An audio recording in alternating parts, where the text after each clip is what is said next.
राधे राधे दोस्तों, आज हम आपको सुनाएंगे देवरानी जेठानी की छठ मैया की कथा। अगर आप हमारे चैनल पर नए हैं तो प्लीज़ हमारे चैनल को सब्सक्राइब करें, वीडियो को लाइक करें और शेयर करें।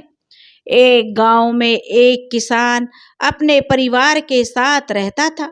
उस किसान के परिवार में किसान की पत्नी और 2 बेटे थे। किसान की पत्नी बड़ी भोली भाली थी।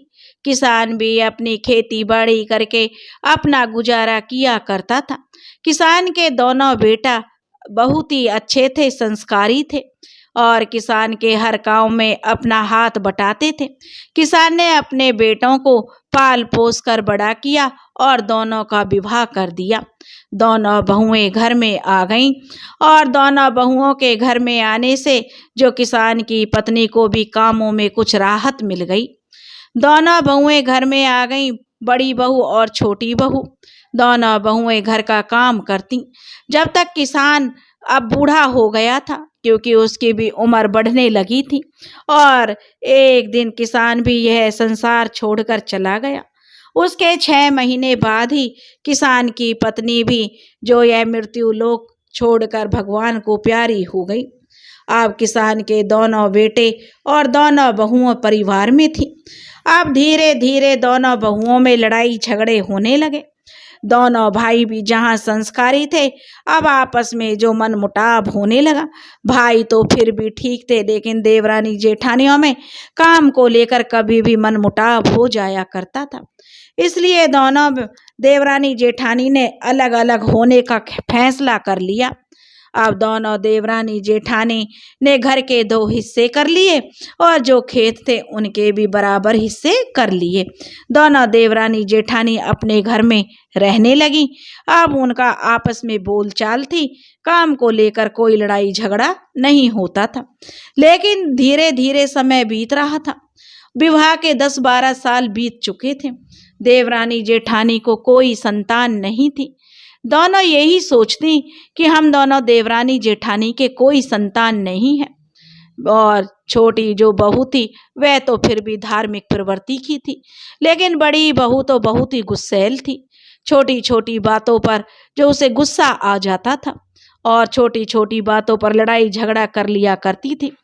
अब जो कार्तिक महीना आया, अमावस्या के बाद पड़वा, दौज, तीज, जो सब लोग छठी माता के व्रत की तैयारी कर रहे थे और चौथ वाले दिन उसने देखा कि नदी पर जब वो स्नान करने गई तो काफ़ी सारी औरतें नदी पर पूजा की तैयारियां कर रही थी। अब दोनों देवरानी जेठानी सोचने लगी कि यह किस चीज़ की पूजा हो रही है। तब वो स्नान करके तो घर आ गईं। अब दोनों देवरानी जेठानी अपनी पड़ोसन के घर गईं, क्योंकि वह भी पकवान बना रही थी। घर में साफ सफाई करके उसके घर में भी छठी मैया की पूजा थी। आज नहाए खाए का था तो वह उसके घर गई और उससे कहने लगी पड़ोसन से कि भाई आज क्या है। जो काफ़ी सारी औरतें नदी के घाट पर हमने देखी हैं, सूर्य भगवान को अर्घ्य दे रही थी। तब वह पड़ोसन उन्हें बताती है कि यह छठी मैया का पर्व है और छठी मैया के पर्व की पूरी विधि बताती है कि इसके करने से जो अन्न धन के भंडार लग जाते हैं, जिनके संतान नहीं होती है उनको संतान मिलती है। अब दोनों देवरानी जेठानी मन में ठान लेती हैं कि हम भी छठी मैया करेंगे। छठी मैया का पर्व हर्षोल्लास से मनाएंगे और खरना करेंगे और व्रत रखेंगे और सप्तमी में व्रत का पारण करेंगे। दोनों जेठानी देवरानी घर आ जाती हैं और अपने घर को अच्छे से साफ सफाई लीप पोत के जो तरह तरह के पकवान बनाती हैं, क्योंकि आज तीज था, नहाए खाए था, तो वो लोग भी जो शाम के समय नदी के घाट पर जाती हैं और घर आकर फिर जो अपना भोजन बनाती हैं, तरह तरह के पकवान बनाती हैं खरना करने के लिए। अब जब दोनों देवरानी जेठानी अपने घर में पकवान बना रही थी, पूजा की तैयारी करती हैं, अक्षत फूल सब लाकर पूरी विधि विधान से पूजा की तैयारियां कर रही थी। बड़ी बहू अपने घर में, छोटी बहू अपने घर में। लेकिन कहते हैं कि खरना अकेले नहीं करना चाहिए। उनको नहीं पता था घर में जितने परिवार वाले होते हैं मिलकर खरना करते हैं। जेंट्स लोग जो होते हैं वो बाहर बैठ जाते हैं, लेडीजें घर के अंदर। तो ऐसे ही जो वो खरना करने के लिए तैयारी कर रही थी, उधर बड़ी बहू जेठानी और इधर देवरानी। अब जेठानी देखने लगी, अरे खरना करने तो बैठ गई, दीपक तो मैंने जलाया ही नहीं। अब वो छोड़कर अंदर दीपक लेने के लिए जाती है। उधर छोटी देवरानी भी खरना करने के लिए बैठी तो देखती है, अरे मैंने तो जल का कलश ही नहीं लिया। वह जल का कलश लेने के लिए घर के अंदर जाती है, तभी दो कुत्ते आ जाते हैं। क्योंकि दोनों का दरवाजा तो अलग था, बीच में दीवार थी। और जैसे कि अंदर आते हैं दोनों तो पकवानों की महक आ रही थी। एक काला कुत्ता था, एक भूरा कुत्ता था। जो काला कुत्ता होता है वो तो बड़ी देवरानी जेठानी थी उसके घर में चला जाता है, और जो भूरा कुत्ता था वह देवरानी के घर में आ जाता है। अब जेठानी तो अंदर दिया बाती करने के उसमें लगी हुई थी। उसने 5 थाल पकवानों के सजा रखे थे भगवान को भोग लगाने के लिए। अब जैसे ही वो काला कुत्ता जेठानी के घर में जाता है, उसका जो पकवान बने थालों को झूठा कर देता है और खाना खाने लगता है। अब यह देखकर जब जेठानी अंदर से दिया लेकर आती है तो उसका तो खून खोल उठता है, और वह लेकर डंडा जो उस कुत्ते में बजाती है, इतना मारती है कुत्ते को, इतना मारती है कुत्ते को कि कुत्ते की हड्डी तोड़ देती है, उसे लंगड़ा कर देती है पैर तोड़ के। बेचारा रोता हुआ कुत्ता बाहर की तरफ भागता है, उसे दरवाजा बंद करके बहुत मारती है। कुत्ते के प्राण ही कहीं अटके होंगे, उसे इतना मारती है। कुत्ता बहुत चिल्लाता है, भौंकता है, लेकिन जेठानी का इतना गुस्सा होता है कि उसने मेरा सारा खाना झूठा कर दिया, मैं व्रत में थी तो मेरी सारी पूजा भंग कर दी। अब कुत्ता जैसे तैसे घर के बाहर आ जाता है। उधर छोटी देवरानी के घर में जो भूरा कुत्ता गया था, वह भी उसका पूरा भोजन झूठा कर देता है, सारे पकवानों की थाली झूठी कर देता है। अब अंदर से जब कलश लेके देवरानी आती है तो देखती है कि कुत्ते ने उसका जो सारा भोजन झूठा कर दिया। अब वह सोचने लगी, चलो कोई बात नहीं, जैसी भगवान की मर्जी। वह सोचकर जो उस कुत्ते को अच्छे से खाना खिलाती है कि चलो कोई बात नहीं, जब इसने झूठा ही कर दिया तो इसको ही खा लेने देती हूँ, फेंकने से तो अच्छा है इसका पेट भर जाएगा। उसे बड़े प्यार से खिलाकर बाहर भेज देती है। कुत्ता बड़ा खुश होता है। जब दोनों कुत्ते बाहर दरवाजे पर आते हैं तो जो भूरा कुत्ता काले कुत्ते की हालत देखता है तो वह कहता है, भाई क्या हुआ, तू ऐसे क्यों तड़प रहा है। तब कुत्ता काला कहता है कि मैं इस औरत के घर में गया था, इसने मुझे इतना मारा, मेरी टांगे तोड़ दी हैं, मुझसे चला भी नहीं जा रहा है, तो यह तो बड़ी दुष्ट औरत है। उधर भूरा कुत्ता कहता है, अरे भाई, मैं तो जिस औरत के घर में गया था उसने तो बड़ी संस्कारी है, बड़ी भोली भाली औरत थी, मैं भी डर गया था कि आज तो मार पड़ेगी, लेकिन उसने तो मुझे बड़े प्यार से जो खीर भी खिलाई और भोजन भी कराया। अब मेरे मन से तो उसके लिए दुआएं निकल रही हैं, क्योंकि वह तो मुझे बड़े प्यार से खिला रही थी, उसका तो मेरे ऊपर कर्ज हो गया है। इतने प्यार से उसने, मैं कई दिनों का भूखा था, आज भर पेट कर खाया है और मेरी तो आत्मा तृप्त हो गई है। अब उधर काला कुत्ता कहता है कि भाई मैं भी कई दिनों से भूखा था और मुझे तो भूख तो बहुत दूर, भूख से तड़प रहा था, और इस दुष्ट औरत ने मुझे इतना मारा है, मेरे मन से तो बददुआएं निकल रही हैं। इस तरह से दोनों कुत्ते वहाँ पर बात कर रहे थे। उधर जो छोटी बहू जो अपनी पड़ोसन के घर जाती है और पड़ोसन से कहती है कि काकी मेरे घर में तो जो कुत्ता आ गया और सारा भोजन झूठा कर दिया। तब पड़ोसन कहती है कि कोई बात नहीं, तुम अपना चूल्हा लीप कर दोबारा से शुद्धता के साथ भोजन बना लो, साफ सफाई करके भोजन बना लो। अब छोटी देवरानी घर आती है और अपना चूल्हा आंगन लीप कर दोबारा से सफाई करके फिर से भोजन बना लेती है। फिर भगवान को भोग लगाती है, अक्षत फूल चढ़ाती है भगवान को, और फिर थोड़ा सा अड़ोस पड़ोस में भी बांटती है और फिर अपने आप भी थोड़ा ग्रहण कर लेती है। उधर जेठानी से भी देवरानी कहती है कि चलो कोई नहीं, तुम भी जो दोबारा से भोजन बना लो दीदी, ऐसा है कुत्ते ने झूठा कर दिया तो कोई नहीं, मेरा भी कर दिया था, मैंने भी दोबारा बना लिया और तुम भी बना लो। तो जेठानी कहती है, अरे कौन दोबारा भोजन बनाएगा, मुझे नहीं करना है, इस तरह से वह भूखी प्यासी सो जाती है। उधर दरवाजे पर दोनों कुत्ते बैठे हुए थे और जो कार्तिक का महीना था और दोनों कुत्ते आपस में छठी मैया से कहते हैं, हे छठी मैया, तुम्हारा पावन पर्व है, कितना अच्छा दिन है। काला कुत्ता कहता है, हे प्रभु, मैं तो चाहता हूँ कि मेरे इस शरीर से छूट जाऊं और इस दुष्ट औरत की कोख से जन्म लूं। जैसा इसने मेरे साथ किया है वैसा ही मैं इसके साथ करूं। तब भूरा कुत्ता भी यही कहता है कि हे प्रभु, मुझे भी अब इस कुत्ते की योनि से मुक्ति दे और इस जो संस्कारी महिला है, जो कितनी सती है, मुझे इसके पेट से पुत्र रतन होने का वरदान दे। भगवान की करनी ऐसी हुई, कहते हैं ना कि 24 घंटे में एक बार तो सरस्वती जी जवान पर आती ही हैं। तुरंत ही उनकी बात भगवान ने सुन ली। दोनों कुत्तों ने बड़ी जेठानी के दरवाजे पर प्राण त्याग दिए। सुबह जब बड़ी जेठानी उठी तो देखती है दोनों कुत्ते उसके घर पर मरे हुए पड़े हैं। वह जाकर अपने पति को जगाती है और कहती है कि देखो, हमारे दरवाजे पर दोनों कुत्ते मरे हुए पड़े हैं। तब बड़ी जेठानी का पति उठता है और दोनों कुत्तों को दूर ले जाकर जमीन में जो खड्डा खोदकर उन्हें मिट्टी में दबा देता है और उनकी सद्गति करता है और भगवान से उनकी आत्मा की शांति के लिए प्रार्थना करता है। अब दोनों कुत्ते अपना शरीर त्याग चुके थे। जब दोनों कुत्ते की आत्मा भगवान भोलेनाथ के दरबार में गई, यानी कैलाश पर्वत पर पहुंची, तो भोलेनाथ बैठे थे। दोनों कुत्ते हाथ जोड़कर भोलेनाथ से प्रार्थना करते हैं, हे त्रिलोकी के नाथ, हमारी एक इच्छा है। हमने कुत्ते की योनि तो भोग ली है, लेकिन हम चाहते हैं तो अब की बार हमें पुरुष योनि में, मनुष्य योनि में, यानी हमारा जन्म हो।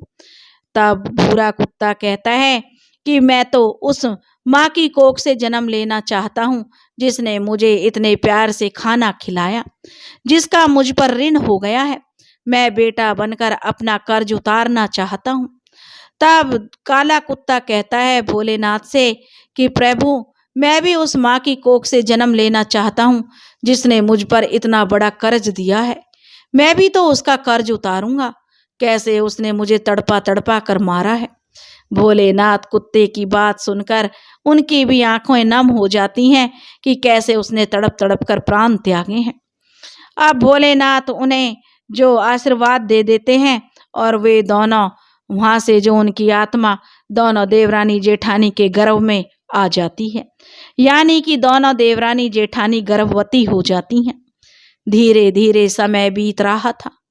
अब उनके घर में जब पता चलता है कि दोनों बहुएं गर्भ से हैं तो सारे घर में खुशियां आ जाती हैं। सब लोग खुश हो जाते हैं कि विवाह के इतने वर्षों बाद पहली छठी करने से ही देखो दोनों गर्भवती हो गई। अब तो उनकी खुशी का कोई ठिकाना नहीं रहता।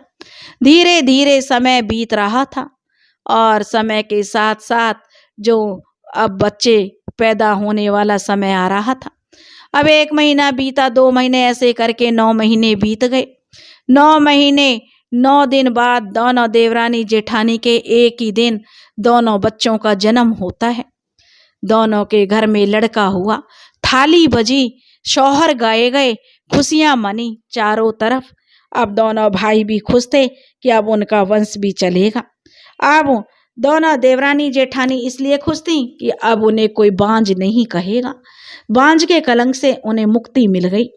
अब जो छोटी देवरानी का बेटा था वह बड़ा ही गोल मोल, जो गोरा चिट्टा था, बड़ा ही स्वस्थ था। उधर जो बड़ी जेठानी का बेटा था वह थोड़ा कमजोर बीमार था और उसका वह बहुत ख्याल रखती थी, लेकिन फिर भी वह बच्चा आए दिन बीमार रहता था। हमेशा वैद्य हकीम डॉक्टरों से ही उसका इलाज चलता था। आप जितना भी जो उस बड़ा जेठ कमाता सब उसके इलाज पर खर्च हो रहा था, लेकिन हर किसी को अपना बच्चा प्यारा होता है। वह उसके इलाज में कोताही कतई नहीं बरतते थे, चाहे उनके घर में कितनी भी तंगी हो। धीरे धीरे बच्चे बड़े होने लगे, स्कूल जाने लगे। छोटा बच्चा तो जो छोटी देवरानी का बेटा था बड़ा संस्कारी था, जो माँ कहती उसे मानता, पढ़ने में भी अच्छा था।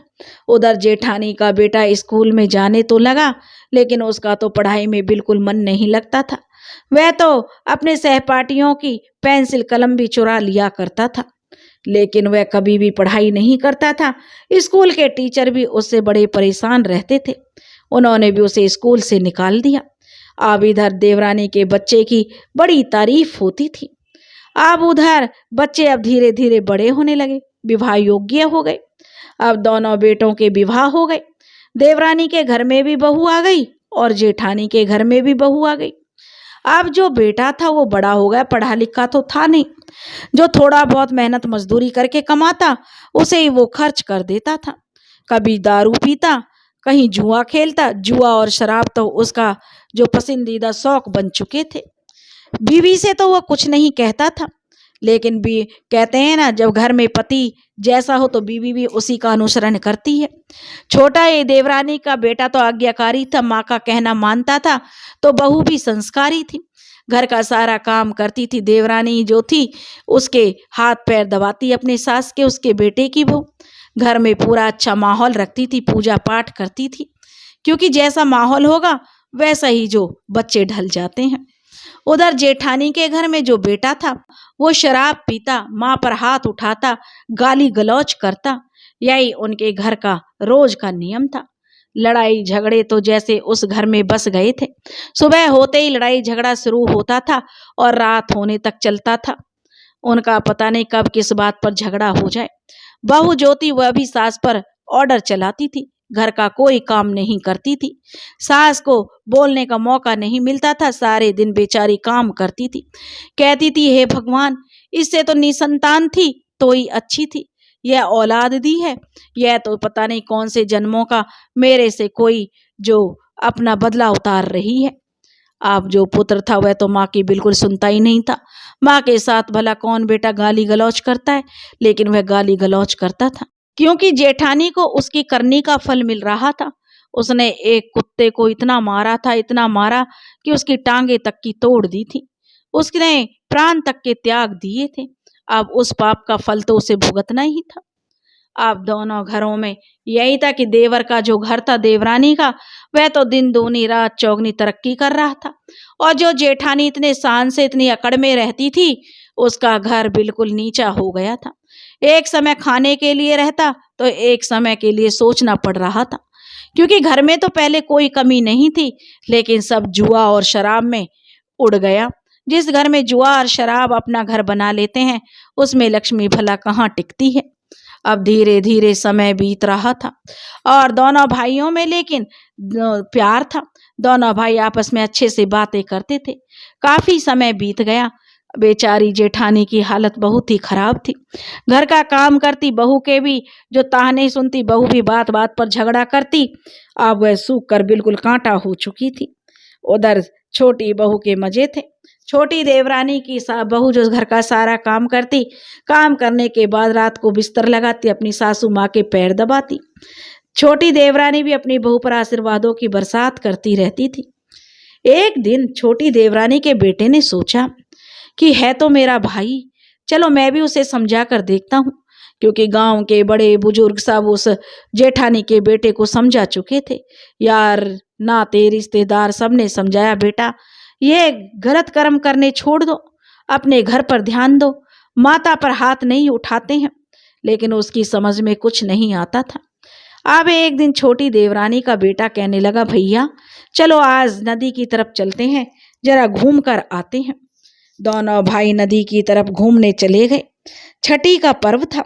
वहां पर औरतें घाट पर पूजा कर रही थी और सूर्य भगवान को अर्घ्य दे रही थी। अब वो दोनों वहां देख रहे थे, टहलते घूमते एक जगह जाकर बैठ गए और बातें करने लगे। तभी वहां पर एक महात्मा जी आए। महात्मा जी को उन दोनों लड़कों ने प्रणाम किया। महात्मा जी उनके पास रुक गए, बड़े खुश हुए। महात्मा जी कोई और नहीं, स्वयं शंकर भगवान थे। वे कहने लगा, जो देवरानी का बेटा है, महात्मा जी कोई उपाय बताओ, मेरी बड़ी माँ बड़ी परेशान है। मेरा भाई शराब पीता है, जुआ खेलता है, गाली गलौज करता है, घर में सुख शांति नाम की कोई चीज नहीं है। महात्मा जी मुस्कुराए और कहने लगे, बेटा सबको अपने अपने कर्मों का फल मिलता है। अब जैसा कर्म उन्होंने किया तो उसका फल तो उन्हें भुगतना ही होगा। तब वह कहता है बाबा वो तो ठीक है, लेकिन फिर भी कुछ तो ऐसा उपाय बताओ कि वो करें। तब जो महात्मा जी मुस्कुराए और कहने लगे, हर कर्म की एक अवधि होती है। अब तुम 25 बरस के हो चुके हो, दोनों जो भाई थे 25 बरस के हो चुके थे और उनका जन्म भी एक ही दिन हुआ था। तब वो कहने लगे कि देखो आज छठी का पर्व है, तुम्हारी माताएं तुम्हारे जन्म से पहले छठी माता का व्रत की थी, लेकिन तुम्हारे जन्म के बाद तुम्हारी माताओं ने यह पर्व छोड़ दिया। तब वो कहते हैं बाबा हम घर जाकर अपनी माँ को जरूर याद दिलाएंगे कि वो छठी का पर्व मनाए, उसका व्रत करे। तब बाबा कहते हैं हाँ। फिर बाबा उन्हें बताते हैं कि बेटा पिछले जन्म में तुम कुत्ते थे, यह काला कुत्ता था और तुम भूरे कुत्ते थे। एक दिन तुम जो छठी का व्रत तुम्हारी माँ ने रखा था और उन्होंने खाना बनाया था भगवान का भोग लगाने के लिए, तो तुम दोनों उनके घर में घुस गए। जो काला कुत्ता था वह बड़ी वाली जेठानी के घर में, जो भूरा कुत्ता था वह देवरानी के घर में घुस गया। देवरानी ने तो उसे भूखा जानकर जो बड़े प्रेम से भोजन कराया। सोचने लगी कि कुत्ते का झूठा है, फेंकने से तो अच्छा ये बेचारा खा लेगा। उसी को खिला दिया पेट भर के, क्योंकि तुम दोनों कुत्ते कई दिनों के भूखे थे। उधर जो बड़ी जेठानी थी वह काले कुत्ते को देखते ही आग बबूला हो गई और उसने एक डंडा लेकर जो कुत्ते को इतना मारा कि इसकी टांगे तोड़ दी और इनके प्राण पखेरु उड़ गए। तो पुत्रों तुम दोनों ने मेरे पास आकर जो पुत्र रूप में अपना कर्ज उतारने के लिए जन्म लिया था, अब वह समय पूरा हो गया है और अब तुम्हारे माँ से कहो कि छठी मैया की कृपा से तुम्हारे सब काम पूर्ण होंगे। यह कहकर वहां से साधु महात्मा जी चले जाते हैं। अब दोनों भाई हंसी खुशी घर आते हैं। अब बड़े भाई की तो जैसे बुद्धि ही जो बदल गई थी। घर आकर दोनों भाई अपनी माँओं के पास बैठ जाते हैं। छोटा बेटा तो अपनी माँ के पास हमेशा बैठता था, लेकिन बड़ी माँ के पास जब बड़ा बेटा जाकर बैठा तो उसका तो हैरान होना लाजमी था। जिस बेटे के मुंह से गाली के सिवा कुछ निकलता नहीं था, आज वो बेटा माँ के पास बैठा उसके चरण दबा रहा था। माँ तो यह देखकर हैरान थी कि पता नहीं आज क्या हो गया है। तब वह कहता है माँ आज से मैं ऐसा कोई भी काम नहीं करूँगा जिससे तुम्हें दुख पहुँचे। यह सुनकर जेठानी को जो थोड़ी सी राहत मिली, क्योंकि वह भी बहुत थक चुकी थी अपनी जिंदगी में दुखों को देखकर, इतना उसने सहा था। वह भी सोचती थी कि मैंने कोई ऐसा कर्म किया है जिसका फल मैं भोग रही हूँ। वह कहती थी भगवान मैंने जो भी पाप किए हैं उन्हें माफ करो और मुझे जो मेरे कर्मों से मुक्ति मिले, मेरी जिंदगी में सुख शांति हो। अब उसका समय आ गया। अब वह बेटा कहता है माँ तूने जो मेरे जन्म से पहले छठी माता का व्रत किया था। तब जेठानी कहती है हाँ। उस दिन जेठानी अपना पाप भी कबूल करती है, कहती है हाँ बेटा उस दिन मैंने व्रत किया था। मैं सुबह से बरती थी और पूजा के लिए, भोग लगाने के लिए, खरना करने के लिए मैंने तरह तरह के पकवान बनाए थे। 5 थालों में मैंने पकवान सजाए थे भगवान का भोग लगाने के लिए, लेकिन पता नहीं कहाँ से एक काला कुत्ता आ गया और मेरा सारा भोजन झूठा कर गया। मैं गुस्से में इतनी आग बबूला हो गई, मैंने उस कुत्ते को इतना मारा कि मैंने उसकी टांगे तोड़ दी। पहली बार जेठानी ने अपना गुनाह कबूल किया था। कहते हैं कि लोग जब अपना पाप कबूल कर लेते हैं तो उस पाप का वैसे भी उसका जो दोष होता है मिट जाता है। वह बेटा कहता है वह यह तो नहीं बताता कि माँ मैं वही बेटा हूँ, लेकिन वह कहता है माँ अब हमारे अच्छे दिनों की शुरुआत हो जाएगी। तुम जो छठी मैया का व्रत करो। अब धीरे धीरे बेटे में फर्क आने लगा। उसने शराब पीना, जुआ खेलना सब छोड़ दिया था। अब वह जो भी कमा कर लाता माँ के हाथों में देता। धीरे धीरे घर की हालत सुधरने लगी थी। यह देखकर अब जेठानी खुश रहने लगी कि चलो अब देर से ही सही, बहुत ही दुख झेले हैं, लेकिन चलो अब बुढ़ापे में तो कम से कम सुख से उसका बुढ़ापा कट जाए। अब बहू भी है, जो बेटा बहू को डांटता तो काम करती, क्योंकि पत्नी तो पति के पीछे होती है। अब उसने जो डांट डांट कर अपनी बहू को भी लाइन पर ले आया। अब माँ आराम करती, जो उसके बस में था वो काम करती, पोते पोतियों को संभालती और बहू घर का काम करती, बेटा कमा कर लाता। इस तरह से अब उनकी गृहस्थी की जो गाड़ी थी पटड़ी पर आ रही थी। उधर छोटी बहू के घर में तो बेटा आज्ञाकारी था ही, बहू भी सुशील और संस्कारी थी। आप बेटे की जो बेटा वो भी कहने लगा, माँ तुमने मेरे जन्म से पहले छठी व्रत किया था। जब देवरानी कहती, अरे बेटा मैं तो तेरे जन्म के बाद भूल ही गई। हाँ बेटा मेरे से तो बड़ी गलती हो गई, अब मैं छठी का व्रत करूंगी, पहले ही देवरानी कहने लगी। तो बेटा कहने लगा, हाँ माँ अब तुम छठी व्रत करना। तो अब क्या होता है कि छठी का अब की बार तो व्रत बीत ही गया। अगले साल फिर कार्तिक का महीना आता है, फिर से अमावस्या आई, पड़वा दौज तीज को नहाए खाए के दोनों देवरानी जेठानी व्रत करती हैं, तरह तरह के पकवान बनाती हैं और खरना करती हैं और भगवान को भोग लगाती हैं और सूप सजाकर फल फलारी धो धाकर सजाकर उन्हें अच्छे से घाट पर जाती हैं और भगवान सूर्य नारायण को जल देती हैं, अर्घ्य देती हैं, कथा कहती हैं, छठी मैया के गीत गाती हैं, बहुत ही खुशी खुशी व्रत करती हैं। छठ का व्रत करके सप्तमी में पारण करती हैं और अब उनके घर के हालात सुधरने लगे थे, क्योंकि छोटी बहू के घर में तो वैसे भी कोई कमी नहीं थी। कहते हैं कि जहाँ संस्कार और भगवान का नाम बसता है वहाँ तो कुछ भी अशुभ होता ही नहीं है। अब बड़ी जेठानी के घर में भी धीरे धीरे शांति आने लगी थी। अब देवरानी के बेटे का जो अच्छी जगह नौकरी लग गई थी और उसके घर में भी पोते का जन्म हो गया था। अब छोटी देवरानी की जिंदगी भी खुशी खुशी बीत रही थी और उधर बड़ी जेठानी की भी।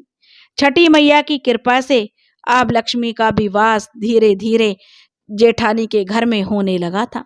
अब जेठानी के मन में यही पीड़ा रहती थी कि उसने एक कुत्ते को बड़ा मारा था। यह मन में ही उसके रहता था कि शायद उसी कुत्ते के मारने के कारण उसने अपने जीवन में इतने दुख देखे हैं। अब वह मन ही मन अपने आप ही गिलानी करती कि उसने ऐसा क्यों किया, एक बिन बोलते जानवर को इतना मारा था। अब उसका मन जो अब आत्मग्लानि से भर उठता था कि उसने जो गुस्से में आकर उसके प्राण ही हर लिए थे, लेकिन भगवान ने अब उसका जो पाप माफ कर दिया था। छठी मैया की कृपा से उसके पापों का नाश हो गया था। छठी मैया की कृपा से लक्ष्मी का वास होने लगा, घर में जो कुबुद्धि चली गई सद्बुद्धि आ गई। हे छठी मैया, जो लोग यह आपकी कहानी सुन रहे हैं और जो यह आपकी कहानी सुना रहे हैं उन पर भी अपनी कृपा बरसाना। जैसे देवरानी के आई ऐसे सब किसी के आना, जैसे जेठानी को आई वैसे किसी को मत आना। बोलो छठी मैया की जय। दोस्तों, अगर आपको यह कहानी पसंद आई हो तो प्लीज़ हमारे चैनल को सब्सक्राइब करें, वीडियो को लाइक करें और शेयर करें। राधे राधे।